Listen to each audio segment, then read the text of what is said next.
everyone. Molly, the Purple Door Psychic here with Wicca Wednesdays.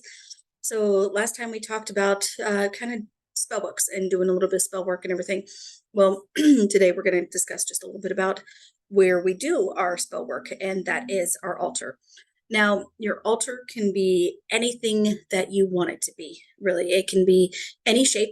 It can be round, it can be square, it can be rectangle, it can be triangle, oval, any shape that you like. And it can be as high up or as low down as you want, just however comfortable you are with the type of spell work that you're going to be doing and the type of ritual that you're going to be doing. Ours has varied over the years. One point in time, mine was a kind of like a little small hope chest that I kept all my supplies in, and then I would take them out, put them on top of the chest, sit on the floor, do my rituals, and then go from there. We've, as a family, have progressed to having a few different kind of altars, some that were very, very big and large to accompany multiple people who were around doing the ritual work and spell work, and some that were teeny, teeny, tiny, just for a solitary practitioner. Right now, we have one that we bring out when we need to bring it out, and then we put it away back when we put it away, because we don't necessarily keep it up all year round. This is something that is a choice for us because we have animals who like to knock things over, especially a little black cat who thinks that it's her mission in life to destroy everything in our house. So we usually bring it out for our rituals, bring it out for our Sabbaths, and then go ahead and put it back away and take the things off. That way she doesn't destroy any more candles or crystals or anything else that little black cats like to destroy.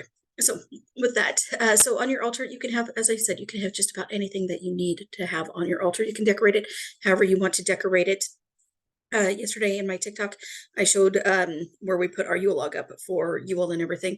That bookcase actually used to be one of our altars at one point in time, and that's why we put it back on there. And for right now, the little quasi altar is decorated for Yule. So it's decorated with the Yule log, it's decorated with holly, with poinsettias, with all the different kinds of Yule like flora that you would think to have on there. But some of the things that I like to have on my altar are these little dishes. They're egg cups. I know that sounds a little strange, but they're the ones that you would like put your egg and tap on it for breakfast, scoop your egg out, eat it.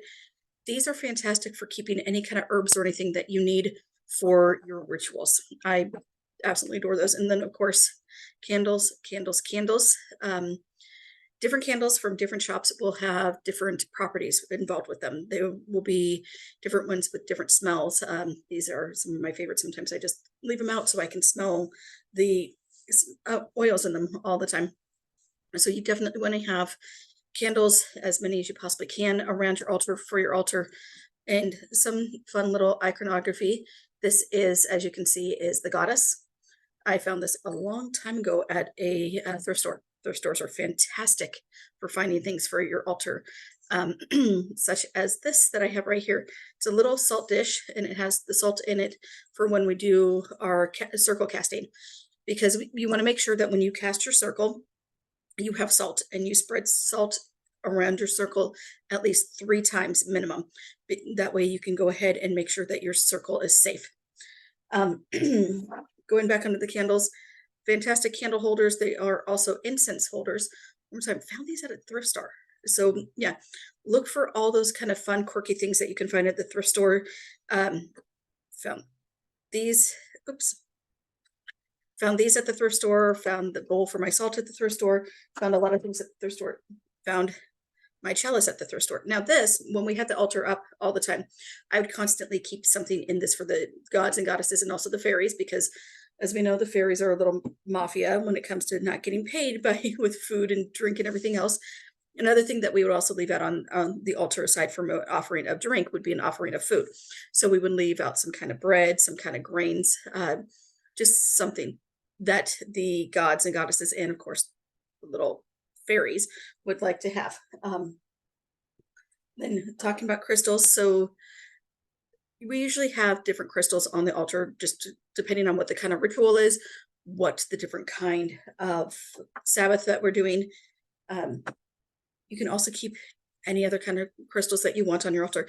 Here's the thing though with crystals, you do have to charge them and you do have to cleanse them on kind of like a quarterly basis or even a monthly basis if you choose to. So when it's new moon, full moon, just depending on the type of crystal that it is and the type of charge that you want it to have, you want to make sure that you are doing that. And then, of course, we don't necessarily keep it on the altar, but this is one of our very best friends, mortar pestle. So this is what every person needs, which Wiccan, pagan, Christian, whatever, you always need one of those in your home, in your kitchen, whatnot, because they're fantastic for herbs. Because with, as you know, with a lot of ritual work, with a lot of spell work, we use a lot of herbs. So we definitely want to make sure that we have as many herbs as we can for those rituals and those spells to be in nice little dishes or cups like these for the altar. Now, we do have athames. I'm not bringing it out right now because we have kids in our house, and so we keep the athames locked away because it's just, it not only is it for rituals and for Sabbaths, but also it is a double-sided blade that is very, very sharp. Now, we don't necessarily use it for any blood work because in our family we do not use blood magic at all, because we take that very, very seriously. However, we do have it for symbolic on the altar. And sometimes we also like to place things on the altar that are significant to tarot. We will have our wands on the altar. We'll have a cup on the altar. As you've seen, the chalice will have the athame, which represents the sword. And then we'll have a pentacle or pentagram on the altar that represents that suite. And so, as I said, it can be anything that you want it to be. There is no hard and fast rule when it comes to an altar. There's no hard and fast rule when it comes to setting it up, when it comes to tearing it down, when it comes to whether or not you keep it up all year round, what you have on it, what you do with it.